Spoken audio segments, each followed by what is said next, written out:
ನಮಸ್ಕಾರ ವೀಕ್ಷಕರೇ, city news ಕನ್ನಡಗೆ ಸ್ವಾಗತ. ಗದಗ ಜಿಲ್ಲೆಯ ಹಲವೆಡೆ ಭಾರಿ ಮಳೆಯಾಗಿದೆ. ಮಳೆಯ ರಭಸಕ್ಕೆ ರಸ್ತೆ ಕೊಚ್ಚಿ ಹೋದ ಘಟನೆ ಗದಗ ಜಿಲ್ಲೆಯ ಲಕ್ಷ್ಮೇಶ್ವರ ತಾಲೂಕಿನ ಪುಟ್ಟಂಗಾಂವ್ ಬಡ್ನಿ ಗ್ರಾಮದ ಬಳಿ ನಡೆದಿದೆ.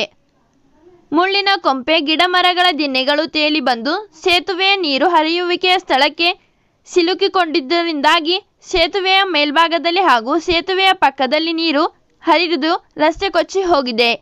ಇದರಿಂದಾಗಿ ಪುಟ್ಟಂಗಾಂವ್ ಬಡ್ನಿ ಗ್ರಾಮದಿಂದ ಅದರ ಹಳ್ಳಿ ಗ್ರಾಮಕ್ಕೆ ಸಂಪರ್ಕ ಕಲ್ಪಿಸುವ ರಸ್ತೆ ಬಂದ್ ಆಗಿ ಸಾರ್ವಜನಿಕರು ಪರದಾಡುವಂತಾಗಿದೆ.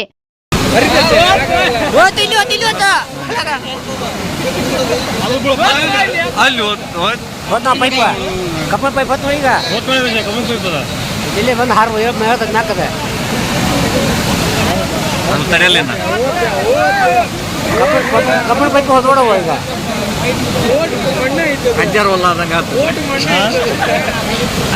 ಆದಂಗೆ ಆಗ್ತದೆ. ಅಜ್ಜಾರು ಹೊಲ ಈಗ ಹೋಗ್ತದ ಕಬ್ಬಣ ಪೈಪ ಆಡು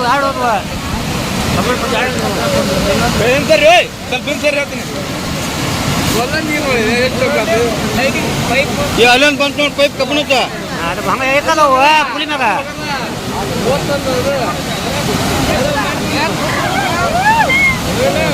ಪೈಪ್ ಹೋಗ್ತಾನೆ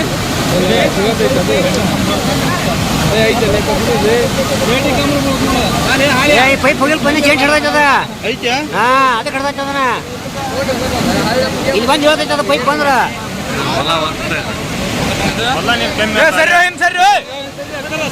ಬಿಗೆ ಬಿಗೆ ಬಿಗೆ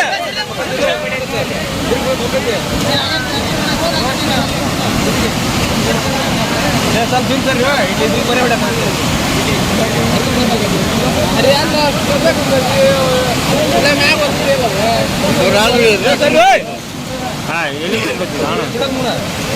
ಇಲ್ಲಿ ಹೌದಲ್ಲಿ